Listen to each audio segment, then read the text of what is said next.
We faithfully convey value by interpreting global bestsellers. Hello, this is Sally Book Talks. Today we're interpreting the book called First Impressions Psychology for you. I wonder if you've had this experience. You just finished a job interview, felt you did great, but never got the call back for the second round. Or you met a potential business partner and thought you came across as professional, and you might say you were still bull, right? But later, when you try to schedule another meeting, she always makes excuses. Or last weekend, you attended a group blind date and dressed up for it. Then you find your female friend who went with you got several WeChat friend requests from the dates, but your phone was silent. How come? Actually, your self-perception might not match how others see you. For example, if you thought you were talkative in an interview, the first impression you gave might be that you're not humble enough. And if you believe you were serious and shy meeting a client, others might see you as rigid, dull, and inflexible. If you feel you were just a bit shy on a blind date, the first impression you gave might be unapproachable. A first impression could cost you a good job. Losing a good friend or relationship is bad enough, but creating a good first impression follows patterns, and there are skills for first-time interactions. All the secrets about first impressions are in the book we're discussing today. The book has 3 authors, Anne Damaris, Valerie White, and Leslie Alderman. Among them, Anne Damare is a PhD in psychology from NYU, and she founded First Impressions, Inc., which helps clients understand self-presentation in first dates and social situations, and provides leadership training for Fortune 100 company managers. This unique consulting company has been covered by NPR, BBC, and PRI, among others. Upon its U.S. publication, this book received strong recommendations from Publishers Weekly, Booklist, and other media. Published in China for over 3 years, it's been reprinted 5 times and gained widespread reader recognition. Next, we'll explain it to you from 3 aspects. The main contents. First, why are first impressions important? Second, how to create a good first impression. Third, how to remedy a bad first impression. First, let's address the initial question. Why are first impressions important? Although most people acknowledge the importance of first impressions, they may not delve deeply into the underlying reasons. So, the authors provide 2 reasons. First, modern people have far more opportunities to meet strangers than in the past. A century ago, people often stayed in their birthplace for generations. They knew their surroundings and community intimately, so they didn't need to worry much about the first impressions they made. But for modern folks, life involves way more changes than before. We might frequently switch jobs, move homes, or even relocate to new cities, which means constantly building relationships with complete strangers. And we might even meet new people every single day, like parents of our kids' classmates, convenience store clerks, gym buddies, or fellow passengers on flights. Every day you could encounter someone new, so first impressions become super important. The second reason is that the authors see first impressions as a filter. It shapes others' long-term stereotypes about you. If you're skeptical, imagine this scenario first. You witness 2 cars scraping each other on the road. Driver A is yelling furiously and throwing a tantrum. Driver B is calmly calling the insurance company nearby. Wouldn't you instantly form this first impression? Driver A seems hot-tempered and hard to deal with, while driver B comes across as gentle and dependable. Indeed, people will fill in your entire persona based on how you act during that first encounter, and for a long time afterward, they'll use that first impression as a filter, seeking traits that match it and ignoring those that don't. In other words, when interactions are shallow, people don't care about who you really are, only who they think you are, and this inevitably steers your relationship's direction. So, we've grasped why first impressions matter. So, how do you create a good first impression for yourself? To make it easier to understand, let's set up a scenario. Imagine you're about to have a first meeting with a woman named Susan. You can picture Susan as a potential client, a blind date, or a possible business partner. No matter what her identity is, your only goal now is to make Susan form a good first impression of you. All right, next, we'll introduce the secrets to forming a good first impression in 3 stages. The first stage is the warm-up phase, where you need to make yourself as approachable as possible. First, you need to create an easily approachable personal style. The first element of personal style is your personal image. Personal image includes your own appearance and your dressing style. Managing your own appearance is quite straightforward. Manage it. You just need to ensure your teeth are clean, hair is neat, and fingertips are free of dirt before meeting Susan. That's all. The key is that you need to learn to manage your dressing style. Actually, there's no universal standard for good or bad dressing style. What matters most is that your clothing style matches the personal image you want to project and fits the environment. Oh, uh, the authors offer 2 suggestions. First, for first meetings, don't dress too casually or too formally. Too casually, like wearing a t-shirt, shorts, and flip-flops, it can seem disrespectful. Too formally, like wearing a full suit and tie, it can give a sense of oppression. The second principle is that your clothing should feel comfortable.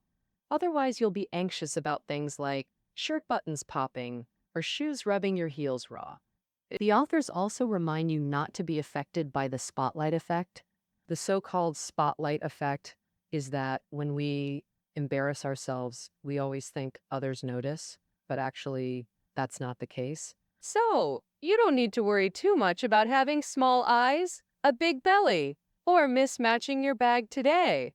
Susan may not even notice that the second element of building an approachable personal style is relaxing your body, starting with relaxing your face. That is, smiling. Besides relaxing your face, your body should also be relaxed. If after sitting down, you maintain a stiff posture or fidget uncomfortably, that subconsciously creates tension for Susan, making her unable to relax and preventing you from being approachable. And breathe. The third aspect is to pay attention to the content of the initial small talk.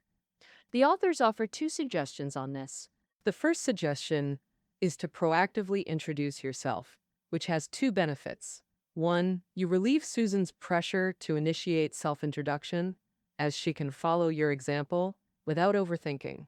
Second, this signals your confidence and ease, creating a comfortable atmosphere for Susan. The second suggestion is to adapt your small talk content to the immediate environment. While you may want Susan to see how unique you are, a safer approach for first meetings is to align your focus with others in the current setting.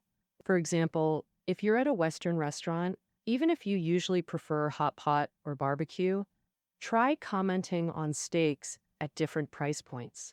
Of course, you could also chat about today's weather or the view from your seats.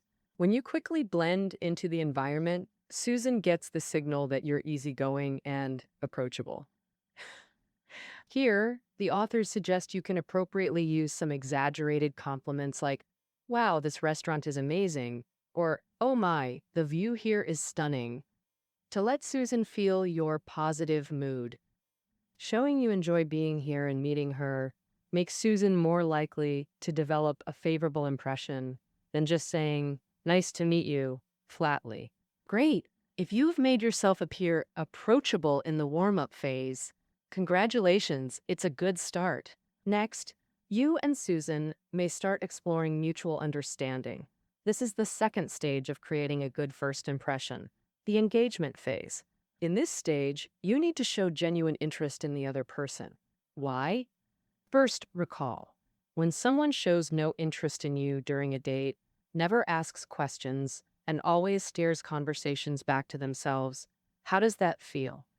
Then, what about another person who asks you engaging questions and shows interest in everything you say? How does that feel?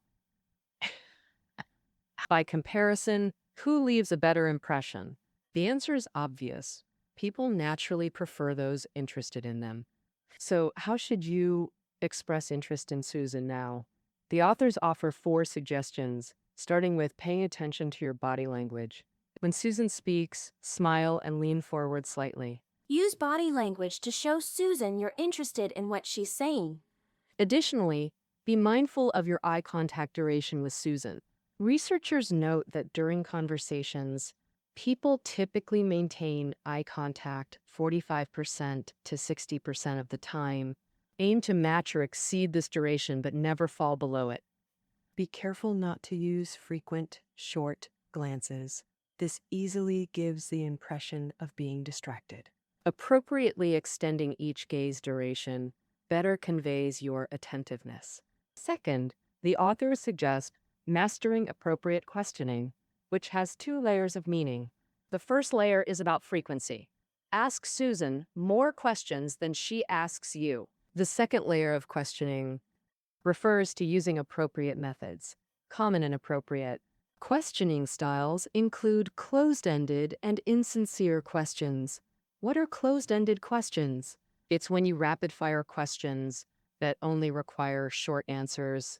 For example, bombarding Susan with questions like, "Where's your hometown? Where do you live now? What's your job?"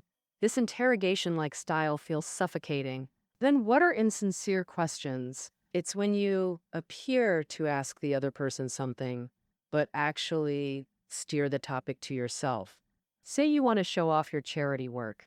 So you ask Susan, "What did you do last weekend?" After Susan answers, "I played badminton," you ignore that and pivot to yourself. "You know what? Last weekend, I visited an orphanage. Those poor kids. I even sponsored 2 of them." At this point, Susan probably feels like someone's gagging her. Appropriate questioning means open-ended, sincerely attentive questions. For example, asking Susan, "What do you do for work?" Susan replies, "I work for a nonprofit." Then you show curiosity. "Really? I know nothing about that field. Could you tell me what your work actually involves?" This gives Susan space to expand, while you guide with open-ended questions. The author's third suggestion: listen attentively. No checking phones or thinking about tomorrow's parent-teacher meetings or tonight's soccer game. If you can't focus fully, at least appear focused. You can say with measured pacing, "Right," and match that with slow nodding. This makes you seem fully engaged. Remember, don't respond rapidly with yeah, or non-stop nodding that subtly signals impatience. The author's fourth suggestion: gauge your response level, meaning when answering questions, don't over-respond or under-respond. For example, Susan asks, "How was your holiday?" You reply, "Absolutely amazing. You know what? I went back home. My brother brought his son. That kid's so tall now. We played Monopoly, and I lost to a 7-year-old. See how you rambled?" That's classic over-responding. Do you really think Susan wants Monopoly details? Nor should you just say, "My holiday was fine." That's under-responding. So what's the balanced approach? Try, "It was nice. Visited family after ages, hit a couple local spots.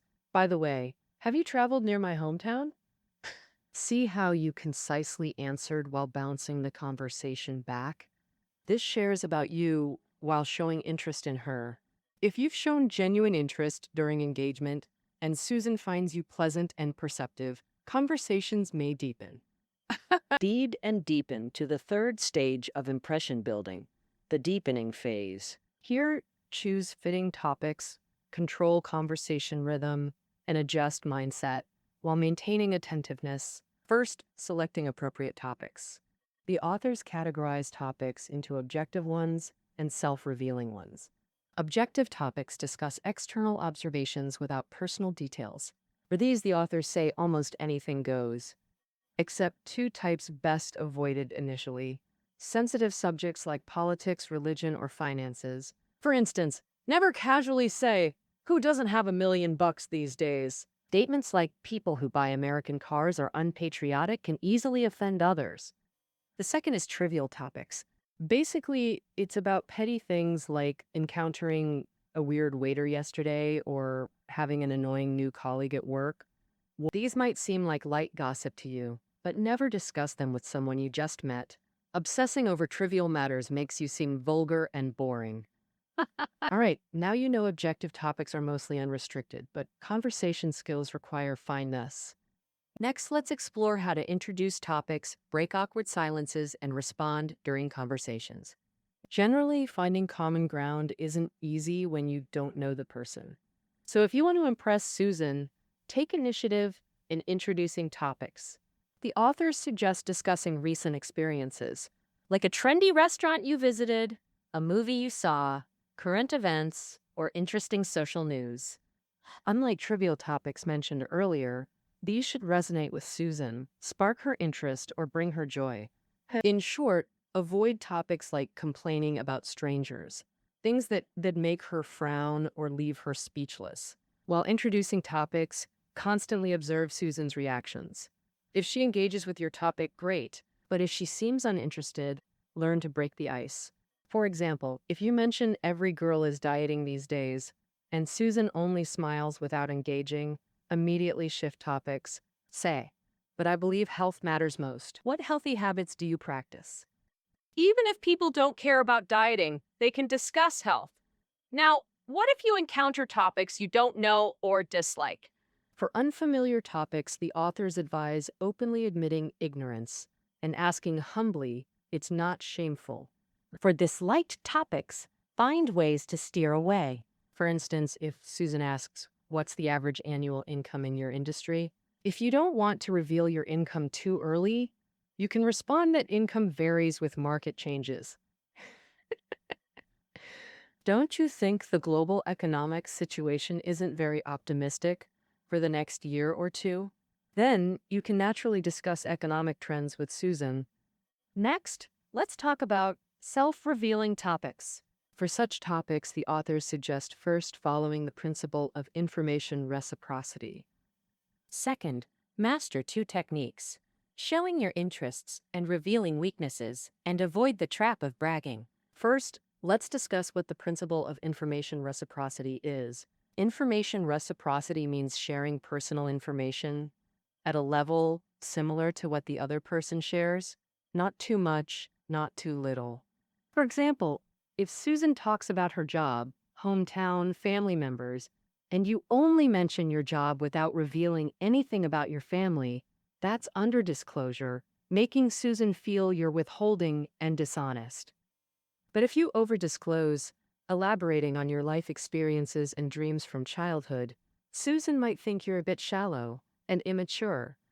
Another form of over-disclosure is bringing up clearly inappropriate personal topics with someone you just met.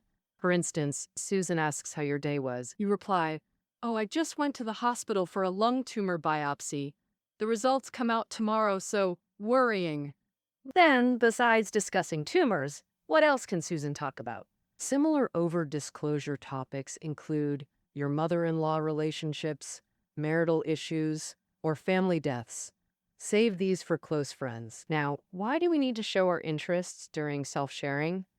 Imagine, when talking about your beloved pet, favorite sports, or happy travel experiences, do you light up with enthusiasm? Whether Susan shares the same feelings or not, she can sense your passion for life, knowing you're not boring, and naturally give you bonus points. So why reveal weaknesses to someone we just met?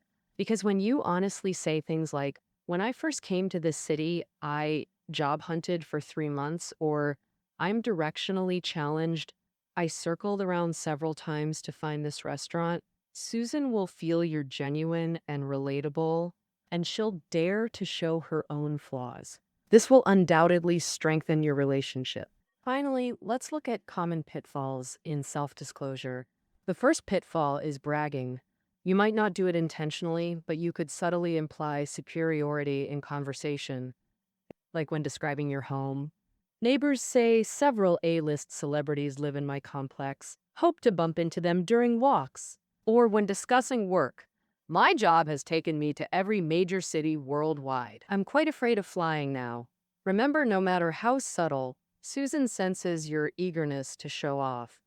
After selecting topics, let's discuss managing conversation rhythm. Conversation rhythm involves adjusting your speaking time, pace, and volume. For speaking time, follow a key principle. Compliment the other person. If Susan's introverted and passive, listening more than speaking, you can talk a bit more. If Susan's talkative and expressive, Yield the floor to her and speak less. So how do we adjust our speaking pace? The principle is to adapt to them. Why? Research shows people prefer those with similar speech rates, finding them friendly and kind. So even if you normally talk rapidly, slow down if Susan speaks leisurely. Avoid pressuring her.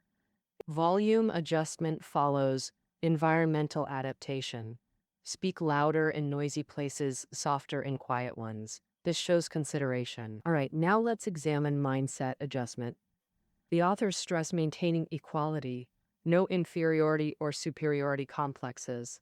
If Susan outranks you financially, find common ground. Like travel, parenting, or fitness, never flatter to please her. Phrases like, a white-collar pro like you must dine here often, backfire. Someone like me rarely does. Backfire. You might think this shows humility, but Susan likely sees insecurity or imbalance. If Susan's lifestyle is less affluent, be deliberately humble and occasionally self-depreciating to bridge the gap. Say, I work in the apparel industry instead of, I own several clothing chains. This conveys we're similar people and boosts Susan's goodwill. We've now covered all 3 stages of creating great first impressions. In the warm-up phase, make yourself appear approachable. In the engagement phase, express genuine interest in the other person. In the deepening phase, select fitting topics, control conversation rhythm, and adjust mindset. Master these techniques, and you'll easily leave positive first impressions. But real life is always messy and unpredictable. What if we've created or risk creating a bad first impression due to special circumstances or mistakes? The authors also provide remedies for poor first impressions. First, what if you anticipate making a bad impression? The first method is summed up by a Chinese saying, state unpleasant truths up front. For example, if you know you get nervous around strangers and speak little, tell Susan before your conversation, sorry, I get a bit nervous during first meetings and may not talk much. Please don't mind. Or, if you're excited about your son's achievement, say up front, I'm in great spirits today. If I talk too much, just nudge me. this heads up helps Susan forgive imperfections and prevents bad impressions. The second method is course correction mid-conversation. For instance, if you catch yourself interrupting Susan, apologize immediately. Sorry for interrupting, where were you? But this requires real-time self-awareness of your missteps. What if you only realize your poor performance afterward, when the damage is done? There are 2 solutions. First, explain afterward. Say, you dominated the conversation because you were overexcited about your son's exam success. But you didn't notice at the time and only realized after getting home. Then you can message Susan on WeChat, briefly explaining, I really enjoyed chatting with you today. I really enjoyed chatting with you today. Oh, man. Though I might have talked a bit too much today, next time we meet, I'll definitely listen more to your stories. It might be a little awkward, but better than letting that impression take root in Susan's mind. The second method is gentler. That time help reverse the impression. Over time, if in your later interactions with Susan, you overcome your shortcomings and learn to value her feelings, she'll gradually change her opinion of you. Though it takes longer, as long as you consciously work at it, there's hope for success. Maybe you'd say, who cares about first impressions? I am who I am. I won't change. True. If your first impression accurately reflects the real you indeed don't need to change. But what if the bad impression came from expressing yourself poorly? Then just adjust how you present yourself. You might steer relationships better. In daily encounters with strangers, find more joy and gain greater confidence. All right, first impressions. That concludes our interpretation of first impressions psychology. Reading notes are below the audio. See you next time.